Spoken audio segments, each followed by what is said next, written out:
Hey guys, Cronus Falls here, and I'm going to be showing you guys Frozen Banshee today. So Frozen Banshee is a newer champion that was released in the Battle Pass, and when she came out she had some bugs with her AI, as well as her A3 did not have the same exact effect. So let's go ahead and go over that first. Attacks one enemy, places a 25% poison sensitivity debuff for 2 turns. Now this can be booked down to a 3-turn cooldown. It starts at 5, but she is unique in the game in that she is the only champion with a poison sensitivity debuff at the moment. And the way it used to work, and the reason the AI probably would never place it, is instead of having a 100% chance to place this for 2 turns, it only had a 10% chance plus 10% for every other debuff on the champion. So the rate of putting it on was pretty low unless you could keep her debuff stacked all the time, which is kind of difficult to do. So this is a very good change, makes her a very good poisoner for clan boss. And she can also definitely do some work in Dragon and maybe even Ice Golem. So those are the 3 places we're going to be taking her today. We'll see how she does. So for a rare, she has an aura, which is pretty uncommon. Increase ally accuracy in all battles by 35. Now that's not the best aura in the game, but it's not terrible. You know, some people need the accuracy. Her A2 is something that isn't often used, but it attacks one enemy, fills the turn meters of all allies by 2% for each debuff on the target. So against the clan boss, unless your debuff bar is full, you're pretty much always going to be wanting to use the A3 or the A1 here, which attacks one enemy 2 times. Each hit has an 80% chance of placing a 5% poison debuff for 2 turns if the target is under a poison sensitivity debuff. So that jumps up to a 100% chance when booked and makes her one of the best poisoners in the game right now. So basically you start out with the A3, you place the poison sensitivity, and then you come through with the A1 and you can just keep putting on poisons. They're guaranteed 100% as long as they don't get resisted. And she can do some pretty nutty stuff. Now as far as her base skills go, or base stats rather, she's got a decent amount of HP for a rare. Her attack's a little low for an attack-based champion, but her defense is high for an attack-based rare. So that makes it a lot easier to pump good numbers out of her for clan boss. So as you can see here, base speed of 99 is pretty decent. So the build I've got going on is a little bit of HP. She's rocking about 27,000. Her attack I didn't really build up at all, so it's only at about 2100. Defense, she's rocking about 3700, which is really good for an attack-based champion. Speed 194. If I was going to bring her into Ultra Nightmare, I would definitely want it higher than that since I am running a speed comp. But for Nightmare, this will be just fine. Crit rate is 67%. I wasn't super worried about that. That's just how the gear ended up working out. Crit damage, nothing special, 90%. And then 235 accuracy. So what's important about the build here is while she has 235 accuracy, which is perfectly good all the way through Ultra Nightmare, I do not have her in an accuracy banner. I actually have her in a defense banner. So this is important. This is why I have her in accuracy gear here. And this is what allows me to get to this level of defense. So if I was able to come through here down the road and replace all of her gear with 6-star, like on the gloves, the shields, the chest, the ring, all the jewelry, which is all defense by the way, I could easily push her defense over 4,000. So pretty solid champ. She does the same kind of damage as an occult brawler, but with a way higher base defense, which makes her a little bit more viable. And I think she works best in a counterattack team since that A1 is going to be going off constantly. But with that being said, she'll do just fine in a speed comp as well. So as far as masteries go, I've built her for clan boss mostly. So you've got the standard path to War Master coming down diagonally through crit rate, crit damage down to War Master. And then in the support tree, the main path was going for accuracy, more accuracy on charge focus, some turn meter boost when debuffs expire. Evil Eye would be for more other content, so not too much for clan boss. and then Master Hexer to extend those poisons and the poison sensitivity, hopefully. And then Lore of Steel is providing me a little bit extra accuracy, and I took Spirit Haste here. I didn't really need any other tier 5 mastery, but I wanted the red dot to go away. So if someone else dies, she will get a little bit faster. Now, Life Drinker here, I took this because once she gets under 50% HP, this is just going to stack on top of her lifesteal to help her heal just a little bit more. And I didn't take Swarm Smiter because we're not going to be taking her into Spider or anything. She's not going to need it for Golem or Dragon. It doesn't really help that much in Dragon, so Life Drinker was the way to go. And then Heart of Glory, 5% more damage when she's at full HP. Again, not super important, just better than Exaltant, Death, or Shield Bearer or anything like that. So now that we've gone over her build a little bit, let's go ahead and get her into some content. So first thing that we're going to start with will be Ice Golem. So this is the one I'm least sure she will be helpful in, but I'm going to go ahead and try her out. So my main build here, let's go ahead and take Stagnite out. I had him in for a previous video. But I used 2 turn meter boosters as well as a Reviver and Arbiter. And then I've got Ceres to place the decreased defense because champions like Tyrell or Stagnite won't do it against the boss if the adds are up. Miscreated Monsters coming in as my CC / a little bit of sustain. So he puts up shields, he stuns.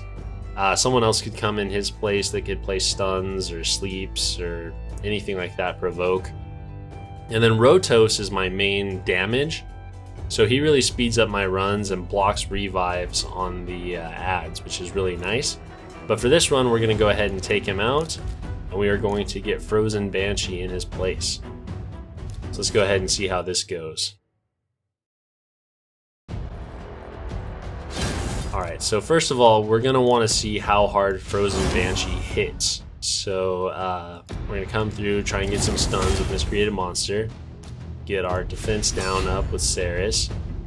Alright, so the poison sensitivity is not super important at this stage. So we're just going to go ahead and test the A1 to see how that works. So I'm going to go ahead and use it on this one right here since she's not stunned and see what kind of damage we're going to do. Alright, so looks like about 4,000 something on a non-crit and 9,800 on a crit. So not too bad, about 15,000 if she gets 1 crit in there, so it's okay, nothing special. The way she's built is obviously more defensive, so we're not going to be seeing too much damage out of her until we get to the boss, where her poisons should hopefully come in and allow us to take down the boss without having to worry about him getting his big hits so much. So if you don't know that about Ice Golem, poison ticks do not trigger his big attack where he revives his allies and does the overhead swing. So if she can provide enough poisons to keep his health ticking down past those margins without my other champions knocking him down, then it could actually be a pretty good run. But we'll see how it goes. My normal time on Ice Golem is usually around 3 minutes, I would say, with Rotos coming in. And obviously this time's going to be a little skewed because I did slow down and stop there for a little bit to show her off. But even with that, it looks like we'll probably be getting to the boss around 2:30, and then we'll just see how it goes from there. So as you can see, she's taking big hits now. Luckily, she hasn't gone down because of Arbiter and Miscreated Monster here keeping her up. But if she was not built tanky, you know, she would have easily gone down there.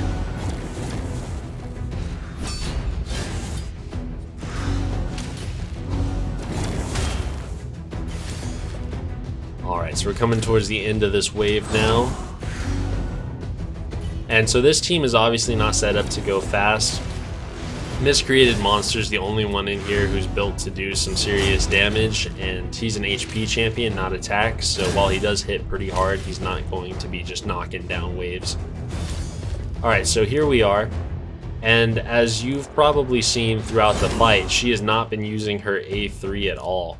And the reason for that is because once she gets to this point in the fight, she wants to have that A3 up to place on the boss. At least that's what I know of her AI. Let's see if it actually works. So we've got the A3 up here, as you can see.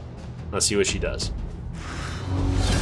Oh, she didn't do it. That's interesting. She used the A1. So I guess she doesn't want to target the boss until after the ads are down, which makes sense. So we're gonna have to go ahead, take down the ads, and then see what she'll do from that point. She's still not using the A3, so yeah, I guess that's just how the AI is set up to run.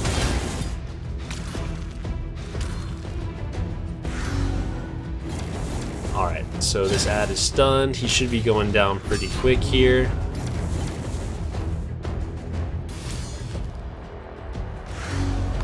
Yeah, you know, she's actually hitting pretty decently hard. That was, with the decreased defense and weaken, that was almost 30k, so not too bad.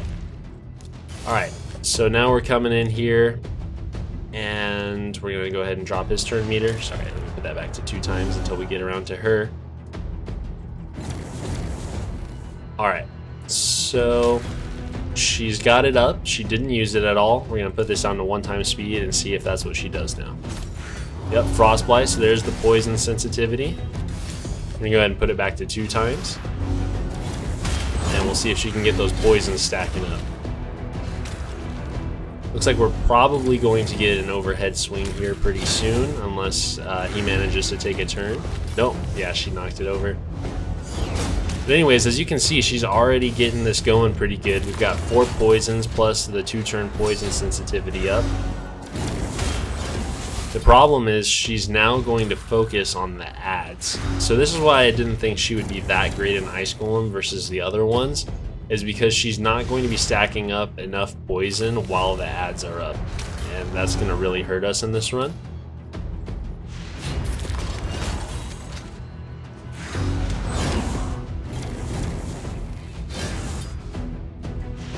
I mean, so far we're progressing pretty good. I think I'm just going to go ahead and cut to the end of the fight, and we'll see how it goes.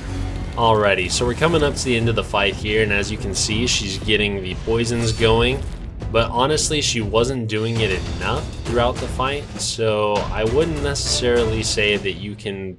I mean, obviously she can do it. She can come in here with a good team and knock out Ice Golem 20, but I don't think she's going to be your best option for that role. That being said, let's go ahead and get into Dragon. So we'll come into Dragon 20 here. And so this is the main team I run with Apothecary, Miscreated Monster, Tyrell, and Arbiter. So we're going to go ahead and take him out, the Rotos, and put her in. And so, as you all know, Poison is pretty much the best way to deal with Dragon. I don't normally run Poison, but that's just because Rotos puts out so much damage, it's ridiculous. Let's go ahead and see how she does here.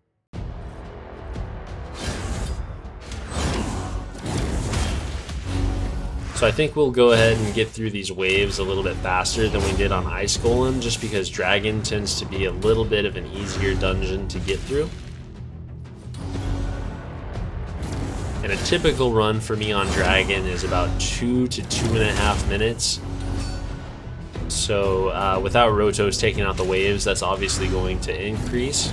But I think, and this is just a guesstimate here, but I think with her, we will get through the waves at about 2 minutes. And then we will be fighting the dragon for maybe another minute. I think she'll be able to take him down pretty quickly, but we'll see about that. So my estimate is going to be about 3 to 3.5 minutes on taking down Dragon. Alright, so 1 minute for the first wave about.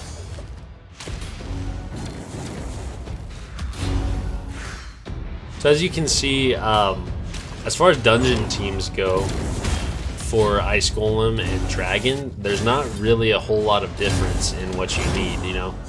I come in with 2 turn meter boosters in order to make my champions go as quick as possible, and then CC, AoE, decreased defense, those are kind of important things that you need on every team.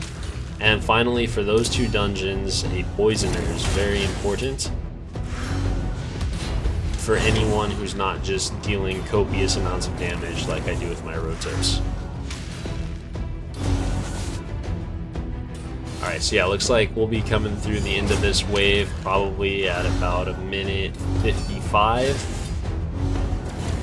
And we'll see if we can beat that 3-minute mark once we're in. There we go. Alright, so 157. Now she's going to go ahead and use her A3 here that she's been saving this whole time.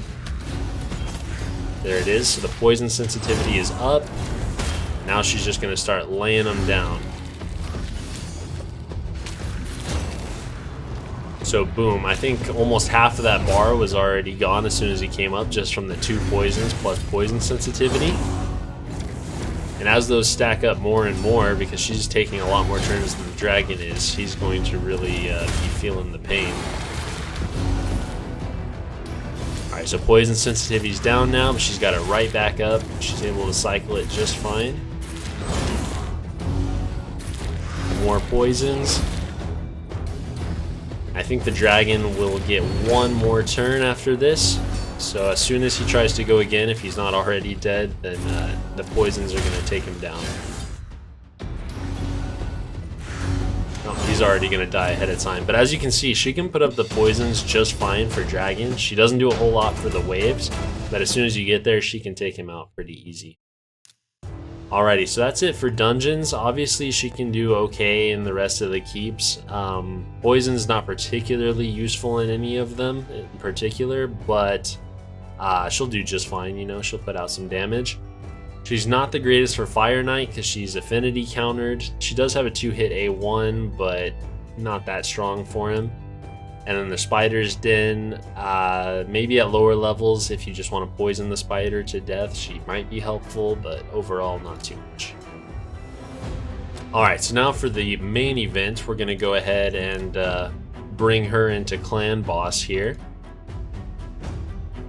So we're going to be taking on the Nightmare Clan Boss. And we are going to put her in the place of Steel Skull here and see how that goes. So obviously we've got, oh, it is a red boss. Hang on, I might not go for Nightmare after all. Let's see, let's go ahead and bring her into Brutal just because I want to be able to show her at her full capacity, and she's definitely not ready for Ultra Nightmare yet. So we're going to come in here, we're going to take out Steel Skull, we're going to put her in. And so just keep in mind she's going to do a little bit more damage here than she would on Nightmare, but I think she'll still have a pretty good showing overall. I have taken her into Nightmare before, and she gave me about 10 million damage last time. So let's see how she can do in Brutal. So we'll go ahead and get the poison sensitivity up, and then we're gonna just start stacking those poisons as quickly as possible. And so I do play Clan Boss on manual, so this is going to take a little bit. But once I get the poisons stacked up just a little bit, I will go ahead and cut forward towards the end of the fight and show you guys what kind of numbers she's putting out for me. But as you can see here, she's only managed to get 2 off on the first rotation. Oh, actually she's coming back around, so 4 off on the first rotation. And once it comes back to her on this turn, she's going to be ready to put up the poison sensitivity again. So she can stack up the debuff bar pretty quickly. And remember, this is going to apply to all the previous poisons that were placed as well. So she is definitely a really solid poison champion. And she will help you out a lot. So I'm going to go ahead and, like I said, skip forward to the end of the video, and we will see kind of how she is doing, what kind of numbers she can put out for us on Brutal. Alrighty, so we're coming in towards the end of the fight here. As you can see, we've lasted about 13 minutes in, which is pretty decent. I did go a little slower at the beginning just to kind of show some stuff off, but let's see what we did here. We're coming in at 34.54 million damage on Brutal. So, as you know, Rotos puts out some pretty serious numbers, 14 million, but Frozen Banshee coming in with 11.8 million is pretty solid as well. So she wasn't able to keep the debuff bar full the entire time, but on a counterattack team, she definitely would have been able to. And she did a pretty good job. It was usually up between like 7 to 9 debuffs at any given time. So yeah, that's a pretty solid showing for Frozen Banshee here. So let's go ahead and get back out. Just jump back to her. So I love the aesthetics, by the way. She's just a great looking champ, a great addition to the rare category for this game. We need more rares that can come in and fill positions. They don't necessarily need to be this strong, but as long as they're doing good work in the clan boss for lower level players and they're easily accessible, like something from the battle pass, that is a great win in my book. So she's a great champion. I suggest that you invest resources in her. And yeah, so I hope you guys enjoyed watching. Subscribe for any future content, and thanks.